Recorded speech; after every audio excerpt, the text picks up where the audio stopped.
Hello friends, welcome to my channel Cooking and Beyond by Indoji. இன்னைக்கு நான் chicken noodles பண்ணுறேன். நான் chicken shed பண்ணாமல் க்யூபாக போட்டுருக்கேன் பாருங்கள். சிக்கன் நல்லா அரைச்சிட்டு அது க்யூபாக வேக வச்சுருவேன். அதுக்கப்புறமா நம்ம நூடுல்ஸை நல்லா வேக வச்சு லைட்டாக எண்ணெய் போட்டு ரெடியாக வச்சுருக்கேன். அதுக்கப்புறமா கடாயில் எண்ணெய் போட்டு நிறைய பூண்டு நிறைய பொடியை நறுக்கி பூண்டை போட்டு நல்லா வதக்கிட்டு அதுக்கப்புறம் வெங்காயம் போட்டு நல்லா வதக்கிடுவேன்.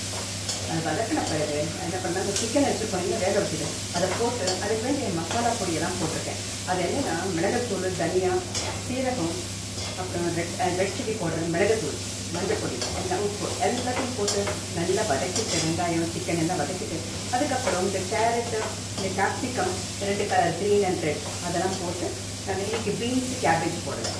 என்ன காய் இருக்கோ அது மட்டும் போட்டு நல்லா வதக்கின்றது. இது நல்ல ஒரு பால் வெந்த பிறகு நம்ம ரொம்ப வேகக்கூடாது, காய் கஞ்சியாக இருக்கும்.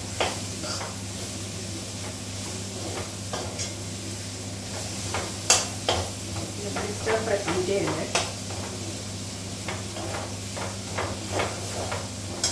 அதுக்கப்புறமா இந்த நூடுல்ஸை இதை போட்டுருவேன்.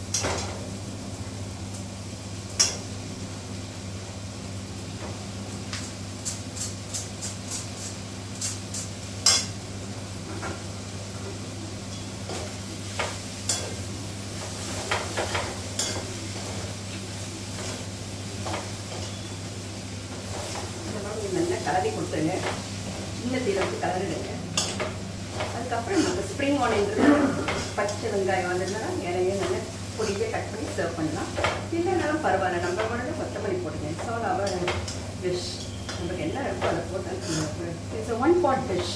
அதை நீங்கள் செய்து குழந்தைங்களுக்கு ஃபுல் பாக்ஸ் அனுப்பலாம், ஆஃபீஸ்க்கு அனுப்பலாம், நம்ம சூடாக சாப்பிடலாம். Thank you. Please to subscribe to my channel Cooking and Beyond by Indoji. Give me a thumbs up.